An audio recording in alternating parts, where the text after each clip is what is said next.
Last year, Apple promised a smarter Siri. Then it got delayed. And honestly, a lot of people, myself included, started wondering if Apple was falling way behind in the AI race. Well, today at WWDC 2026, Apple finally showed us what they've been working on. We got iOS 27, a completely rebuilt Siri powered by Apple Intelligence, new AI features across the entire iPhone experience, major upgrades to photos, Safari, phone, and a few surprises that nobody was expecting. So here are the biggest announcements from WWDC 2026 and what actually matters for everyday iPhone users like yourself. Let's start with the biggest announcement. Apple has officially introduced an entirely new version of Siri, which they're calling Siri AI. And yes, honestly, the Siri people have been wanting for years. Instead of feeling like a voice command system,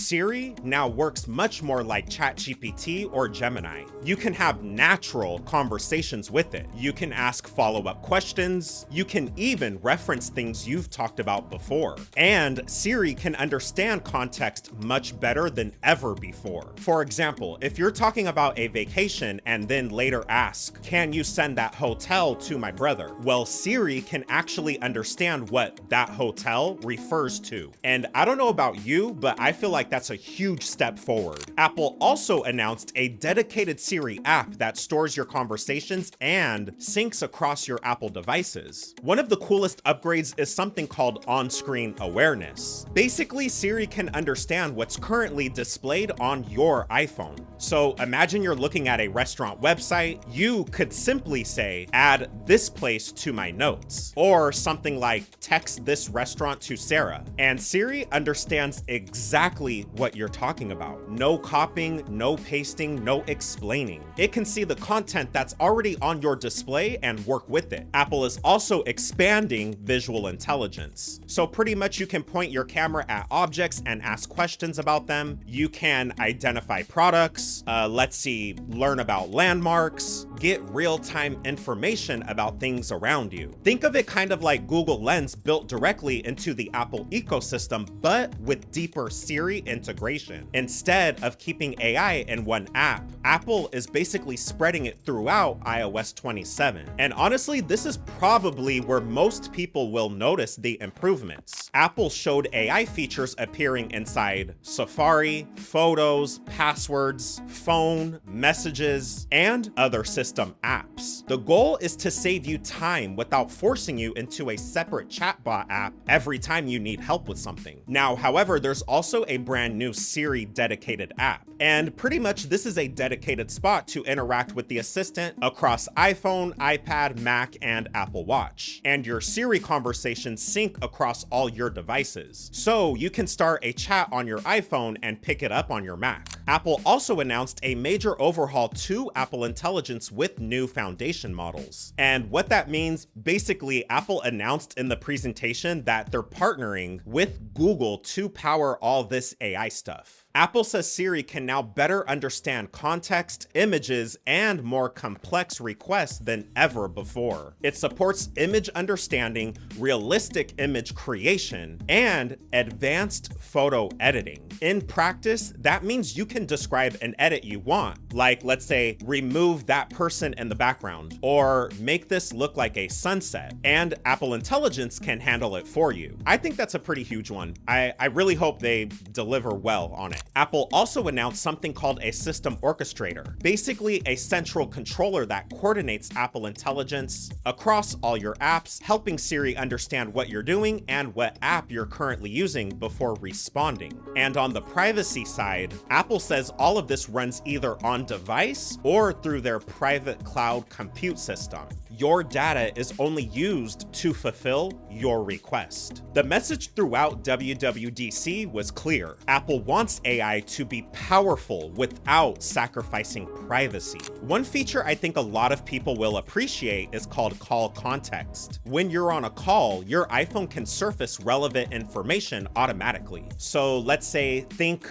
appointment details, previous conversations, addresses, and other information related related to that specific call. It's basically trying to eliminate those moments when you're scrambling through apps while talking on the phone with someone. So moving along, Apple is continuing to push AI inside the Photos app. We got some big announcements here, but one of the biggest additions is improved photo reframing. So if you take a picture that's slightly off center, AI can intelligently adjust the composition. The cleanup tool is also getting better. This allows you to remove distracting objects and people from photos much better. Apple also announced improvements to Image Playground for generating and editing images. Now moving right along here, Safari is getting several AI-powered upgrades. Apple demonstrated better tab management and page awareness features. So if you're somebody who constantly ends up with like 50 open tabs, which could never be me, by the way. I don't know how people work like that. All those tabs give me so much anxiety. But yeah, if that's you, Safari is becoming smarter about organizing information and helping you find things faster. So remember Liquid Glass and all the complaints people had about readability? Well, Apple listened to that feedback. From what I saw, people were saying that certain menus and notifications could be difficult to read because everything was too transparent. So now, therefore, Apple is now adding more control over transparency, including an opacity slider. So if you loved the look but hated the visibility issues, iOS 27 should be a noticeable improvement. Okay, so now let's talk about the Mac real quick.